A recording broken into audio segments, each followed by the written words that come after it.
She's a writer. Her 10th book, The Crossing the Waters, just released last week. A speaker and the founder of the Harvester Island Wilderness Workshop, a writing conference that draws writers from around the country. Please welcome Leslie Leyland Field.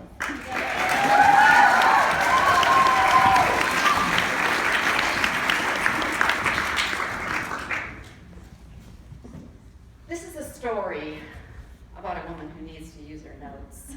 I wrote this last night and I didn't get a chance to learn it. This is a story about a woman who grew up back east. She was part of a big family with lots of kids, and they lived in the woods. And her favorite thing to do was to go out in the woods and to race up and down the biggest trees, and to build forts with her brothers. And one year, she and her brother built kind of like a gym out in the woods. And all that year and the next year, they would go out almost every day. And then do pull-ups, and then do push-ups, and then do jumping jacks to see who was the strongest. And pretty soon, she was the strongest, because that's what she wanted. She wanted to be strong. And pretty soon, she could beat everyone else in her family. And then she could beat all the girls in her class, and then all the boys in her class, all the way into high school. Arm wrestling was her specialty. And when it came time to get married, who does a strong woman from New Hampshire choose? A fisherman from Kodiak, land of the brave and the strong. Now, strong man, strong woman. Go fishing. And she remembers that first fishing day when he brought her the boots.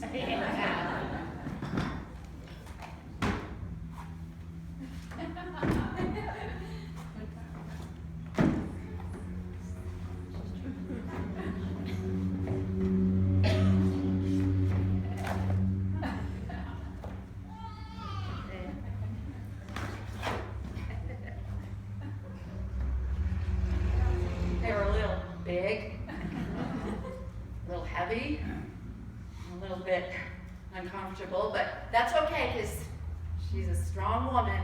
She can do it. And then they went fishing. And that was back when they fished out of those old wooden skiffs with the 40-horse kickers. You remember those? And they were so hard to start. It was kind of like trying to get an elephant to gallop, pulling that cord. But she learned that she could hold on to that cord and just pull with all of her weight, and you just twisted all of her weight just so and pulled really hard. She could do it. She could do it almost every time, of course. She was a strong woman. And then the salmon came. And they went out, and this is back when we had fish. And they'd go out in the morning, first thing in the morning, and they would pick fish all the way until midnight, and they'd pick fish, and they'd pick fish, and they'd pick so many fish they could hardly stand up anymore, and their arms went numb at night, and their hands swelled up, and they could hardly hold a mug of coffee. And they wore those white cotton gloves, so their hands were always wet in that salt water, and her skin would peel off in sheets down to the blood, and she would wrap them in surgical tape. But it was okay, because she was strong. And those boots fit her better every day. And then they spent 2 winters out of their fish camp building a house, building 2 houses. And they dug the well by hand, and every piece of wood, every window, every door, every doorknob, every piece of plywood went up the hill on their backs. And they did it. They built 2 houses because they were strong. And then they went to grad school. for 3 years. And they came back, and now they were smart and strong. And then, 10 years after they were married, children appeared in the miraculous way that they do. And they were so excited. And now this woman had a baby attached to her, a daughter, and then a son, and then a son, and then a son. And they were done. And then, surprise, another son. And surprise, another son. And there were so many babies that she was carrying, and she couldn't wear the boots anymore.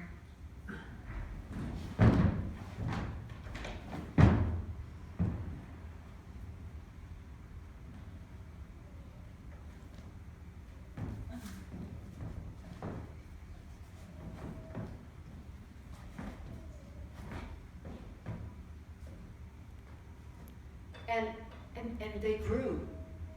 And those babies grew. And they went to preschool. And they went to school. And there was so much love. And there was so much fighting. And there was so much. And every day she was exhausted. And she was fishing. And she was teaching. And she was writing. And every day she thought if she could just get through the day without killing someone, that maybe she was still a strong woman. And then they grew, and they grew, and they grew, and they went off to college, and then graduate school, and they started to get married, and she began to wonder when she would see them again. And then her father died without ever saying, "I love you," to her. And then some in her family stopped talking to her and said they never wanted to see her again. And she knew.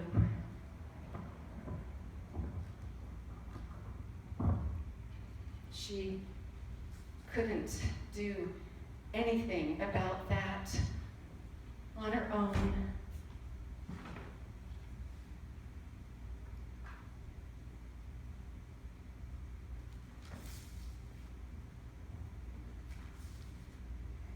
And she doesn't know what to do, except she knows she can't do it by herself.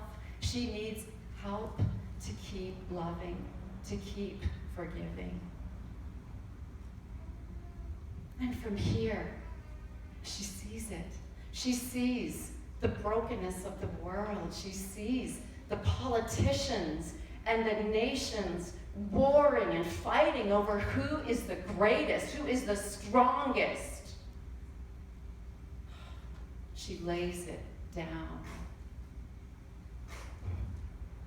And she sees it now. She sees who she really wants to be. She wants to love God. She wants to love her neighbors. She wants to love mercy and forgiveness. She wants to walk humbly on this earth. And she knows this will make her strong. This will make her tough.